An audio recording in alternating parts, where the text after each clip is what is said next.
What do you think? Elspeth asked her companions, perched on the same ledge she had used when tailing the informant. It was hard to believe her tests with Xander were already a few weeks ago. Somehow, they seemed both like yesterday and years past. It's the quietest section of the city we've seen so far, Vivian admitted. Kiara? The young woman looked bone-tired, so Elspeth wasn't surprised in the slightest when she said, I think staying here is a good idea. You look after Kiara. I'll take a quick survey of the perimeter, Vivian offered. Thank you, Elspeth pointed to the side of the building. The raccoon folk were in the alley adjacent. Keep an eye out. Vivian leapt off the edge, descending into the inky night. She continued to impress Elspeth. Every motion was sure and deliberate, even though New Capenna was new to her as well. She walked like she owned every bit of glass and concrete without seeming boastful or prideful. She had adapted to the city more seamlessly than Elspeth had in what seemed like the same amount of time. Even though it was supposed to be Elspeth's home. Elspeth, Kiara broke the silence, saving Elspeth from personal turmoil and doubt. Yes? When Kiara didn't immediately speak, Elspeth turned her gaze to her. Kiara was stretched out on the ledge, hands folded under her chin, worrying her bottom lip between her teeth. Elspeth had felt that level of uncertainty before and placed her palm lightly between the teen's shoulders to offer some consolation. Kiara continued to stare beyond the hazy skyline of New Capenna. I'm scared. What are you scared about?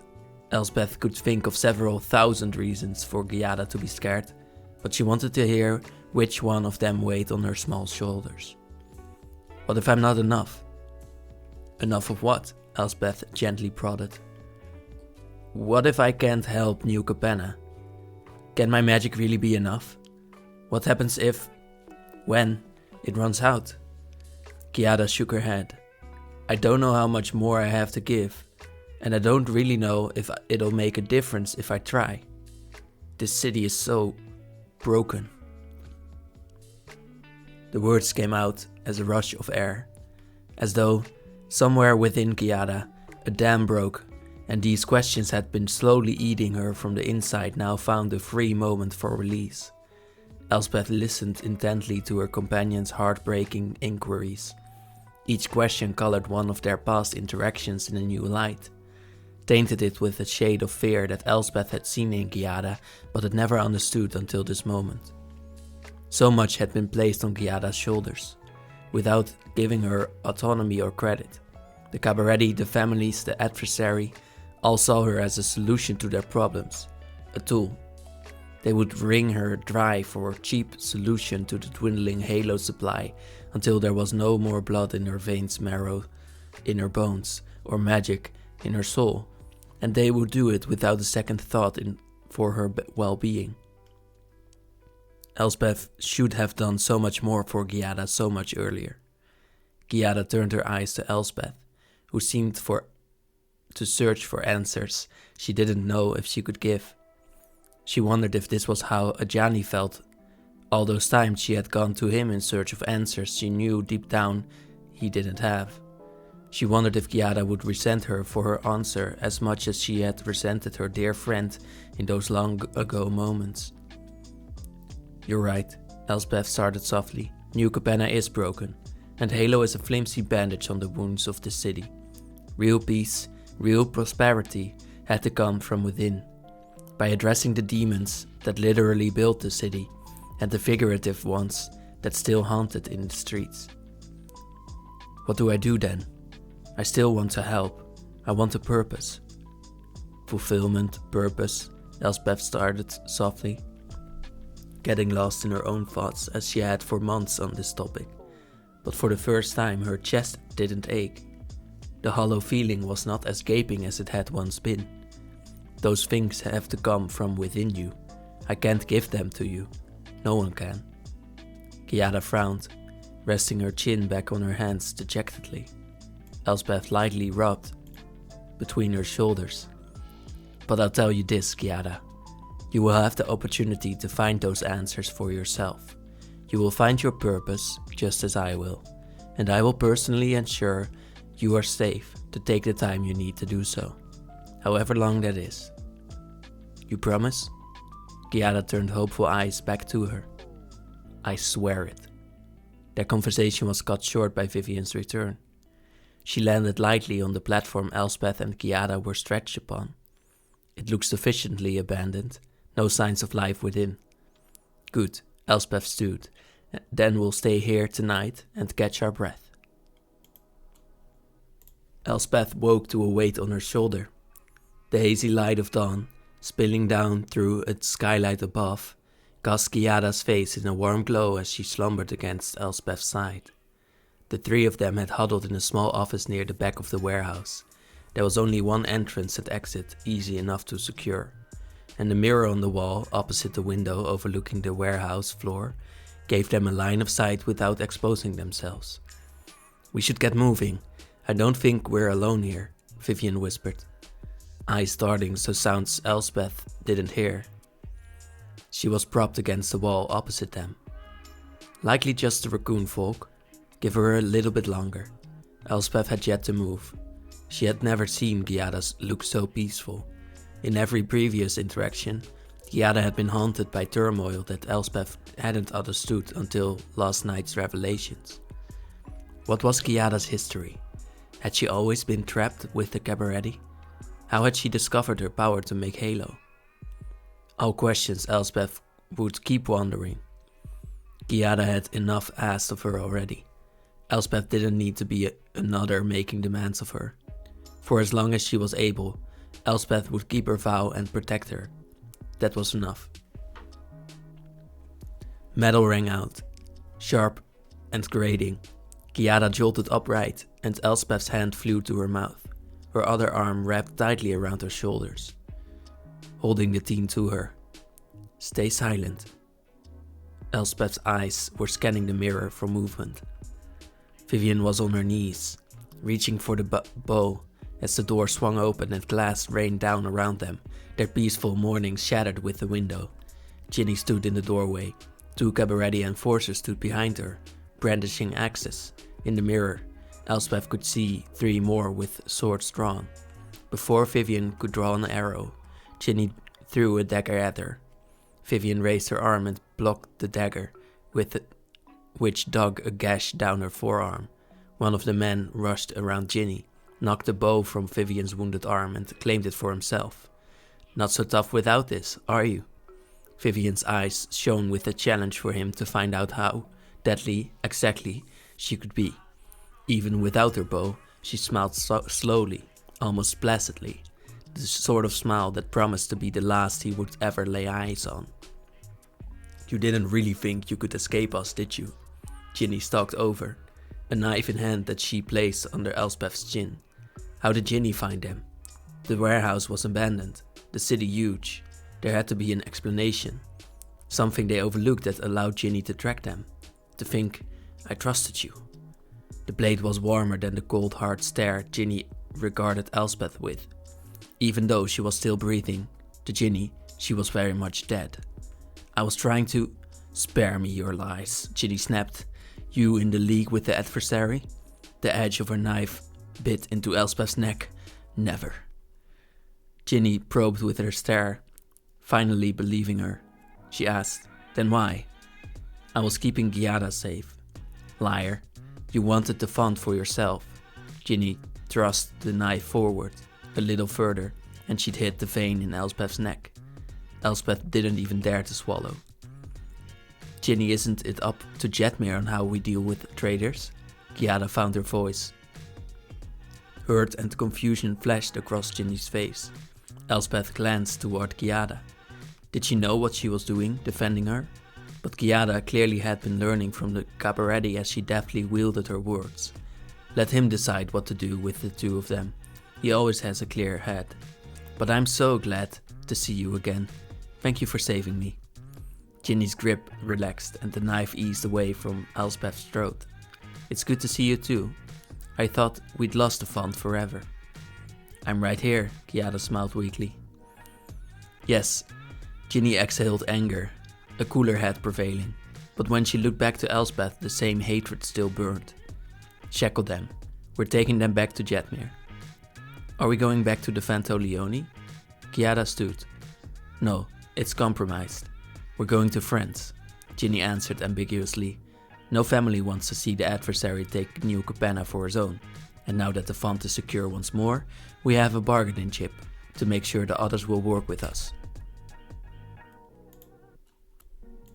The font, bargaining chip, she has a name, Elspeth wanted to shout. We can all make it out of this alive. Ginny's gentle tone was in stark contrast to the man roughly shackling Elspeth and Vivian. Elspeth felt a tingle of magic cinch her wrists as they were locked into place. Vivian seemed to be following Elspeth's lead. She paid careful attention to the cabaret man who collected her sword, keeping her protests behind firmly closed lips. Going along with this, for now, was the best way to remain close to Giada. And then you can bring balance to our plane, Ginny finished. Giada nodded, her lips pressed in a hard line. Ginny grabbed her hand, and Giada's eyes drifted back to Elspeth, who dipped her chin slowly. I will keep my vow to you, Elspeth vowed silently. She hoped Giada understood, but Giada kept her face blank as Ginny escorted them out of the warehouse. Elspeth and Vivian shared wary glances as they were escorted through the Mezzo. Elspeth didn't dare say anything with the cabaret so close. She'd find a quiet moment to regroup with Vivian whenever they got to this safe place. The aroma of sandalwood and orange tickled Elspeth's nose. Ginny, Elspeth called out, stopping in her tracks. Keep moving, one of the cabaret shoved her. Elspeth stumbled forward, trying to use it to conceal the wide steps she now used to close the gaps between her and Ginny. This is an Obscura hideout, Elspeth said. You didn't think I know that? Ginny arched her eyebrow. Who do you think my friends are? Elspeth's heart began to race. You were at the Crescendo. The maestros, cabaret and riveteers were a family who have infiltrated. This could be a trap. Unlike you, some are actually loyal. Ginny came to a stop before a door and knocked. It was identical to the knock Elspeth used when delivering Xander's package. Elspeth stepped back to stand next to Vivian, catching her eyes. Stay alert, Elspeth murmured. Vivian nodded. Elspeth didn't exactly have the most faith in Ginny's ability to identify a loyal follower versus someone operating in their own interest. After all, she had thought Elspeth was nothing more than an eager sycophant. The door opened before Ginny could say anything more, revealing a cephalid woman in a navy trench coat embellished with gold. Her clothing and hat were of a similar make to the Obscura Elspeth had delivered the package to. The hairs on the back of Elspeth's neck stood on edge. Camise, Ginny said with relief. How's Jetmir? Stable, though ailing. I see you secured the font. Excellent, I knew you would. Come in before anyone sees you. Thank you for offering us refuge. Ginny stepped inside, the rest of them following. Who are they? Camise glanced between Elspeth and Vivian. Traders, the ones who took the font. Jetmir will know how to best deal with them. They entered the receiving area with a desk and a few chairs. Behind the curtain was a square table, covered with a navy silk cloth. At the table's center was a large crystal ball and a deck of cards. Camise pulled aside the curtain to reveal a secret door that opened to a much larger back room, judging from the crates and bookshelves that no doubt contained precious secrets. It was a resting place for Obscura spies. I see you were successful. Jetmir was settled in a lower bunk, a cabaret healer tending to him. The woman stepped aside as Ginny rushed over. Father, how do you feel? You worry too much. It was a non-answer. Even from across the room, Elspeth could see that Jetmir's eyes were dull. There was the heavy scent of blood in the air, a saturated cloth, discarded at his bedside. He would need a miracle to pull through. Giada, come. Ginny waved the young woman over, fumbling with a satchel of supplies and producing a small vial. Please, heal him. Giada took the vial and her eyes fluttered closed. There was a small flare of light and Giada swayed, holding out a halo to Ginny. The vial never had a chance to exchange hands. Both the door they had entered through and the back door were rammed open at the same time, revealing a dozen brawlers in aprons and heavy workers' clothing. Chaos erupted. Riveteers? Ginny whirled, her expression souring instantly to pure hate. Riveteer traitors. Vivian seized the moment. She balled both hands into fists and spun toward the man still holding her bow, arms straight like a battering ram, to strike him clean across the face. Her bow dropped to the floor and she scooped it up. Still cuffed, she was unable to shoot with it, but she could and did use it to strike the other cabaretti in the temple. Elspeth forced power into her hands. It shimmered the air around her shackles. With a thought, her magic cracked open the locks, and the metal fell to the floor with a clang. Swinging her hand, she cast a spell Vivian's way, her ally's shackles dropping as well. "Where have you been hiding that trick?" Vivian appraised, collecting Elspeth's sword from the fallen man and tossing it over. Elspeth caught the blade by the scabbard. "Tried to keep a low profile and save my skills for when I really needed them. Now seems like the time." "Glad you finally joined the fight properly." Vivian shifted her grip on her bow, reaching for an arrow in her quiver. "Get Giada, I'll clear a path." "Thank you." Elspeth scrambled forward, drawing her sword as green flashed. Giada was cornered with Ginny and Jetmir. Ginny was putting up a good fight, but she was vastly outnumbered against the Maestro assassins and Riveteer brawlers. Were these brutes going to kill Giada? Didn't they want the fun for themselves? Elspeth wasn't going to wait to find out. She dashed to the right, swinging her sword for the Riveteer hoisting his hammer overhead. Her blade met his shoulder and he dropped his weapon before he could strike. In her periphery, another lunged for her. She caught his arm and disarmed him, hooking his dagger with the toe of her shoe. She tossed it up, grabbing the hilt in time to parry another.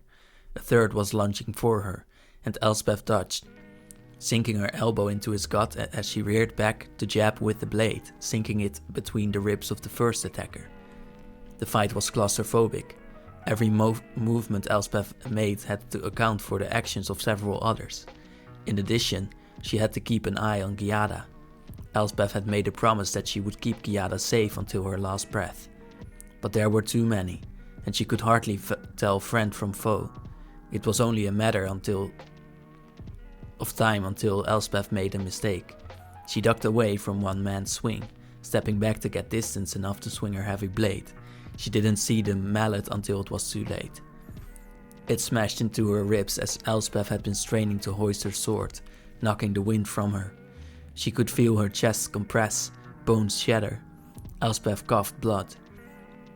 A dagger skewered through her shoulder.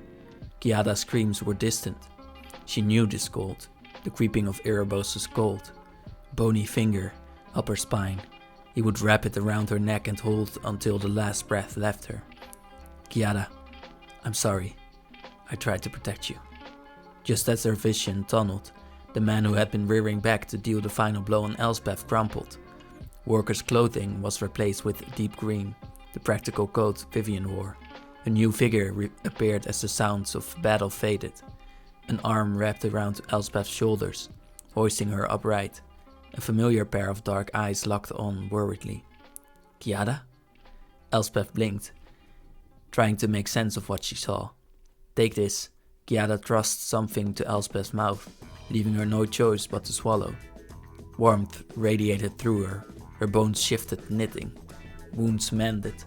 Invisible hands put her broken body back together, slowly restoring consciousness and clarity and shaking Erebos' grasp. The world had never looked sharper. The lights were brighter and... "Giada." Elspeth lightly touched the young woman's cheek. "You're radiant." Giada's lips parted slightly with surprise. "You see it too?" she whispered. Elspeth didn't have the chance to ask if it was the hazy aura surrounding Giada. "This way," Camille shouted. Ginny grabbed Giada, hoisting her by the arm. "Don't help them. We have to flee." Wait. Elspeth was back on her feet, the halo surging through the veins making her nimble and strong once more. We're coming too. You think? Ginny's rage was cut short as she had to dodge an attack. She cursed loudly and glared between Elspeth and their fallen Cabaretti soldiers. Fine. You're too good in a scrap. Keep up, and don't try anything funny. Led by Camise, they escaped into a back alley.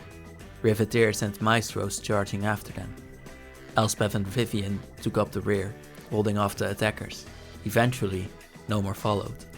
I think we lost them. Ginny heaved a sigh of relief. Quick, in here. Camise opened the door, and they all plunged into near-total darkness. These are Obscura tunnels, she explained as they trudged upward, winding through New Capenna. We use them to get around without being seen. How do you know they're not compromised? Vivian stole Elspeth's question. I don't, Camise answered honestly. That's why we need to keep moving. Where are we moving toward? Ginny asked. Bark Heights, the main Obscura stronghold, the Cloud Pyre. If it's not safe there, we won't be safe anywhere. As they continued to climb, Elspeth grabbed Giada's hand and gave it a light squeeze. Thank you for saving me, Elspeth mouthed. Hoping Giada could see in the blue-tinted light that emitted from strips along the tops of the walls, the young woman's lip curled into a wary smile, and she nodded, as Elspeth's fingers slipped from hers. Giada's attention remained on her own hand. Giada slowly slid a bracelet off her wrist and glanced between Ginny and Elspeth.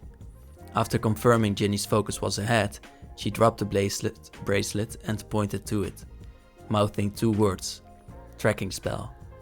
Elspeth ground the bracelet under her boot. Giada had been asking the same questions that plagued Elspeth about how Ginny had found them. A swell of pride rushed through Elspeth. Giada was clever, becoming stronger and more confident by the moment. The move to rid herself of the bracelet was also all the confirmation Elspeth needed to know that Giada still wanted to go with her. At the first opportunity, Elspeth would take her away again. The passage came to a dead end. Camise slid open a door, and the familiar earthy sense of Bark Heights greeted them. Elspeth blinked into the afternoon light, already growing angry with a dusk that promised to be as bloody as New Capenna. Not much farther, Camise said, leading through the carefully manicured hedges. Right around here. Vivian stopped short. Elspeth heard footsteps and the clanking of weapons too. Wait, it's a Giada and Ginny had already rounded the corners of the hedges. What is the meaning of this? Ginny shouted. Vivian readied her bow, turning to the Obscura enforcers circling them in from behind. Elspeth trusted her to watch her back as she raced ahead. More Obscura enforcers were waiting in the clearing. Ginny had already engaged with them as a wounded Camise attempted to crawl away from Ginny's feet. Ginny had no doubt turning her rage on Camise immediately upon realizing her deception. This had all been a setup. The Obscura were as compromised as everyone else was. The fight in the hideout had just been an excuse to separate them from the other Cabaretti and lure them into a trap. But she had bet that Camise hadn't counted on Elspeth and Vivian still being around. Let's go. Elspeth grabbed Giada. But Ginny, she made her choice. Elspeth practically scooped Giada up. We have to leave or we're going to die. Giada complied. Vivian at their back, they raced through the park, branches reaching out, clawing at their faces and arms as they bolted in a search of reprieve. Let there be one safe place in the city, one sanctuary. Elspeth silently besieged the cruel and uncaring gods. They emerged back onto a path that connected to a nearby cathedral, suspended below angel statues. In there, Elspeth decided, dashing into the antechamber. Her steps slowed as they echoed into the nave. The cathedral was a masterpiece. Countless angel statues lined the aisles leading up to the transept. Each had their hands upward, reaching toward the skylights above that highlighted them with a column of sunlight, cutting through the relative shadow of the cathedral itself. Elspeth blinked several times. It wasn't the trick of the light, These statues gave off their own glow, much like Giada. She stared at her palms. How had she not seen it before? Dimmer than the rest, but Elspeth was also emitting the faintest golden haze. "Do you hear it?" Giada whispered. "I do." The chorus resonated from deep within every statue. It reverberated around the choir, and ambulatory to fill the whole cathedral with a solemn requiem. There were no words, just sound wrought from turmoil and a pain so deep that it made Elspeth's eyes prickle. A high soprano soared over the rest, singing notes in a language of reckless hope that they all so desperately needed. It was warmth and goodness. It was fulfilling, yet longing. It was... "What is it?" Elspeth whispered. "My family. I'm home," Giada said reverently, as if struck with unexpected clarity. Suddenly, the word home held meaning.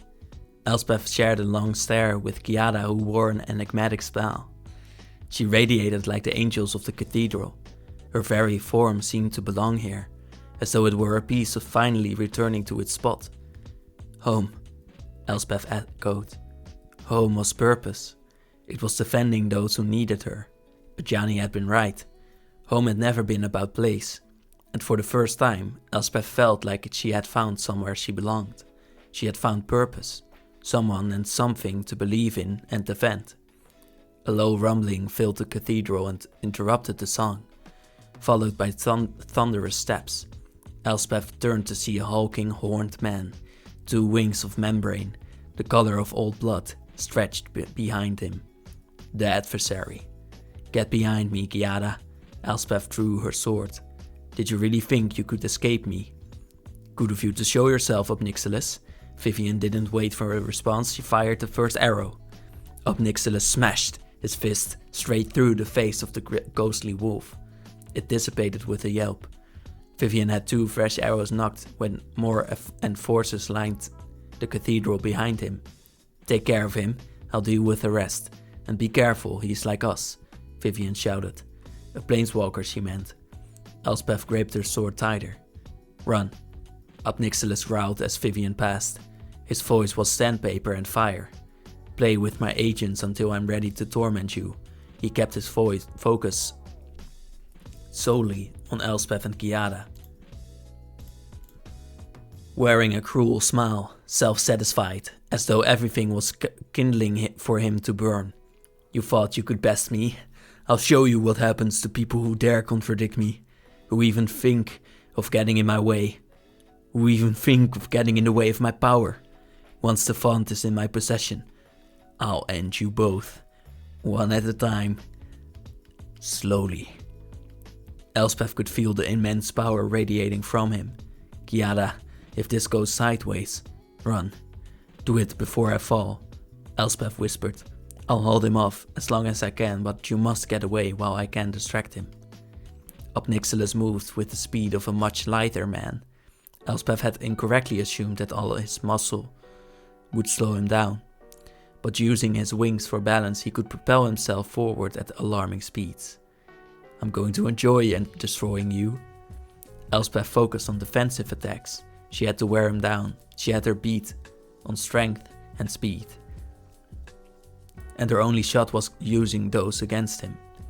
Whenever she saw an opening, she jabbed or slashed, but she landed nothing more than glancing blows. Enough to encumber and frustrate, but not enough to slow or stop. The sword was too large for her and unruly to wield. She had to wait for the right opening to present itself. Reaching his tolerance for her diversions, Obnixilis unleashed a burst of power. It shot out from him, sending Elspeth flying back. Her head cracked against the stone, and everything spun. Nausea shot up from her stomach. "Giada!" Elspeth wheezed. She tipped her head back, but it only made more stars pop up into her vision. "Run!" "No, there is nowhere for me to run." Giada hovered. Her form was growing hazy, glowing even brighter than before. Obnixilis' rumbling footsteps drew closer. His rough laughter rattled Elspeth's bones. "First you, then the font." then the other planeswalker, and then nothing will stop me. Run, Elspeth pleaded, eyes burning. She had sworn she would protect Giada. She had found duty and purpose, only to be met with more failure. Don't fear for me any longer, Elspeth. There is more for me out there. I am going to be with my family. Giada rounded to Elspeth's side, kneeling. She was more of an outline of shimmering magic now than a physical being. Family. It was something Elspeth once knew through Ajani, Texos. Giada's words ignited something deep within her, a flickering candle of hope, no brighter than the faint glow she'd seen covering her earlier. Obnixilus's footsteps stopped. What do you think you're doing? Giada's focus remained solely on Elspeth. Thank you for everything. I found my answers. Let me protect you now. She tipped her chin up, and looking just like the rest of the sculpted angels. I'm ready, she whispered to unseen airs. Light filled the room. It shot out in every direction from Giada's body, the force of the blast strong enough to throw Obnixilus away. Elspeth, however, was unaffected. She looked in awe as Giada was transformed into the radiant magic of Halo. Elspeth breathed, allowing it to coat her flesh like armor and sink into her bones. The singeing returned, a full chorus in which every part was in perfect harmony. It reached a true crescendo of joy, as if to override the screams of the cabaret celebration that had dared to take the same name. Slowly, as the swirling lights began to fade, Elspeth sat up. Obnixilus groaned, still prone. Vivian and the men outside were also on their backs. Elspeth wondered if Giada's transformation had stunned all of New Capenna. Elspeth, Giada's voice whispered from a great distance, barely audible over the fading chorus. She was fading, but she wasn't alone. Giada was framed by the shining outlines of others like her. End this. Protect New Capenna. You have the weapon you need.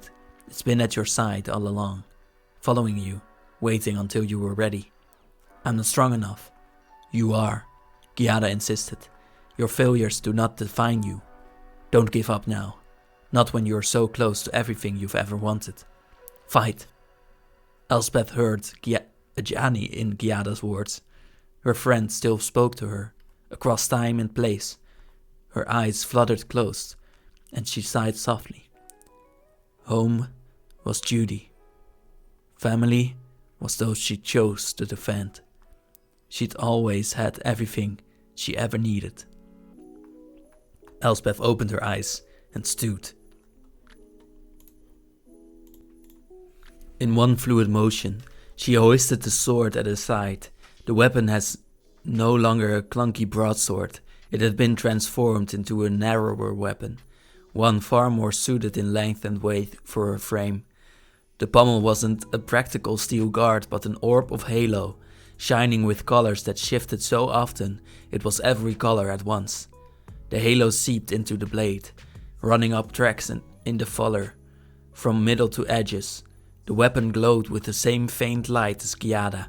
Elspeth brought the hilt to her nose, blade upright, knowing that somehow, somewhere, Giada watched the salute and could finish her metamorphosis now that Elspeth would carry on her vow. Elspeth would defend New Capenna. She lunged forward, wielding her new sword with both hands. Obnixilus barely had time to roll away from her thrust. As she dodged, he raised up a hand pointing at her. She could feel the magic collecting in the air and narrowly avoided the shot. Fueled by halo and purpose, wielding the blade gifted by Giada, Elspeth could go toe-to-toe with the mighty adversary. Her blows were no longer clumsy and glancing, but purposeful and skilled. She felt like her old self. No, these weren't the movements of the woman she once was. There were the movements of someone stronger, better. Who she had been meant little when compared to who she would become. Obnixilus grew increasingly frustrated every time she landed a strike on him. He roared, dodged back, and tried to raise his hand for one more attack. Elspeth didn't allow it. She closed the gap, jabbing straight for his chin. At the last second he attempted to get out of the way, but he wasn't fast enough. Steel met flesh, and she gazed off the side of his neck. Obnixilis gasped, though it only made the wound worse. Blood flowed from between his fingers as he applied futile compression. Elspeth withdrew, determined to slash again. She'd cut through his fingers if that's what it took to finish the job, but Obnixilis staggered backward. The air wavered, distorting everything around him. It folded in on itself, collapsing Obnixilis' form beyond the realm of perception. In a blink he was gone, having planeswalked away. Elspeth stared at the now empty spot where Obnixilis once stood. Several curses were about to escape her lips when a groan jolted her back to reality. "Vivian!" Elspeth raced over to the entry, helping her friend up. Vivian massaged her head. "What happened?" "Giada saved us all, but Obnixilis got away. This is far from over." Elspeth and Vivian walked up the steps of the museum. Unsurprisingly, the ash had already been cleaned, but there were still pox marks in the marble of the main hall.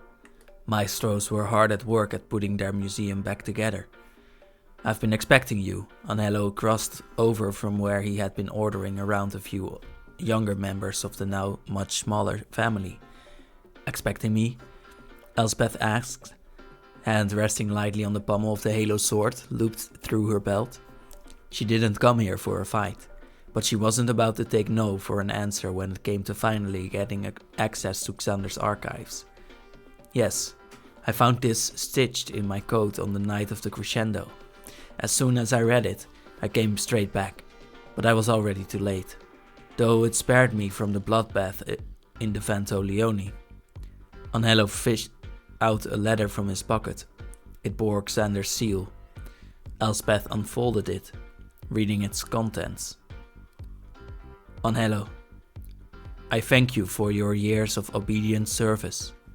You are as good a man as you are an assassin. But, my friend, I fear this will be where we part. The Maestros are now in your hands, and I trust that after the long night ahead, you will help them usher in a new era. Everything that I have collected over the years should serve you well. Make our family your own as you see fit. It is well past your time for the guiding vision of a younger leader. Finally, should she survive the night ahead, which I have little doubt she will, Elspeth will come seeking my archives. Give her access and try not to ask too many questions. For one last time, yours, Xander." He knew I would come. Elspeth scanned the letter twice more before handing it back to Anello. Xander always knew what would happen in New Capenna, often before any of the rest of us. Anello folded his hands at the back of his shoulder. "This way." She followed Anello through the museum and up to Xander's office. He pulled back a curtain in the far corner of the room to expose a door. Unlocking it, he motioned for Vivian and Elspeth to enter. "Anything in Xander's archives is yours. Come whenever you please." Anello left them. They spent the day searching and scouring. No page was left unturned. Anello was kind enough to bring them lunch and dinner as twilight descended on the city. Histories of Capenna hidden in Xander's office spelled out the story. In the distant past, the Phyrexians made an attempt on this plane. The Angels tried to stop the invasion, but the threat was too great for them to face alone. In desperation, they formed an alliance with the Demon Lords. In the face of the Phyrexians, Capenna's own rivalries were petty. However, those rivalries would not be forgotten. The demons ultimately betrayed the Angels, trapping them in a kind of stasis from which they could convert the Angels' bodies into Halo. An essence that, as Xander had told her, could be taken to help protect the city. It was messy, but it worked. The Demon Lords used Halo to defeat the Phyrexians and then disappeared themselves. Halo had been the key. If it held the Phyrexians at bay here, this could be the answer Ajani sought, even if the supply of Halo was dwindling. Luckily, among the archives was a small cache of Halo that Xander was no doubt saving for a rainy day. This seemed as rainy as things could be. Elspeth would take it and all the information back to Ajani at the Gatewatch. Elspeth and Vivian stood side by side, staring at out the massive window in the same spot Xander had. They hadn't said a word for hours. The silence was filled with revelations and knowledge. New Capenna will continue to fight over Halo, Elspeth said finally.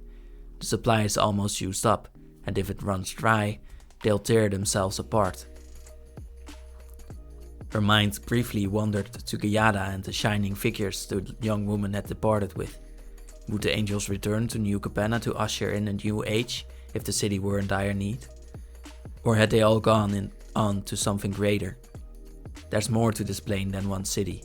If New Capenna's fate is to destroy itself, then nature will reclaim it. Life will persist on this plane. Vivian's words weren't cold, but thoughtful. Perhaps even intended to be reassuring that someone would thrive long after the fall of the city. Even still, I can't turn my back on them. You will never be able to make them safe if you stay. The Phyrexians are now a threat to everyone. I know, Elspeth said. But now we can fight them, Vivian said, with a nod to Elspeth's sword and then to the Kosh of Xander's hidden halo. And if Urabrask is to be believed, what did he tell you? Vivian folded her arms. Revolution. She furrowed her brow in intense thought. A new Phyrexia. It might give us the window we need to stop them. To stop her. The porcelain rictus of the Grand Cenobite, her former prison and the Phyrexian capital, loomed large in Elspeth's memory. Walking away from New Capenna meant heading once more into that metallic hell. Koth, Melira, Karn. Going back meant facing her nightmares. It meant another battle, another war. Was she strong enough? Did she have a choice? Did anyone? All she wanted to do was rest, but how could she step away from battle now? She had to get back to Dominaria and tell Ajani all she'd learned, show him the halo and ready herself. There was too much to be done. Elspeth nodded, determination fueling her as hot as the halo swirling in the sword at her hip. If she had purpose and people to defend, she would find her home along the way. That was the best path forward for her. We should go, Elspeth declared. Where to? Elspeth was pleased as it seemed like Vivian was ready to continue this journey with her. If war was coming, she could use more powerful allies. Dominaria. Elspeth turned away from the city skyline of New Capenna. Time to meet some old friends.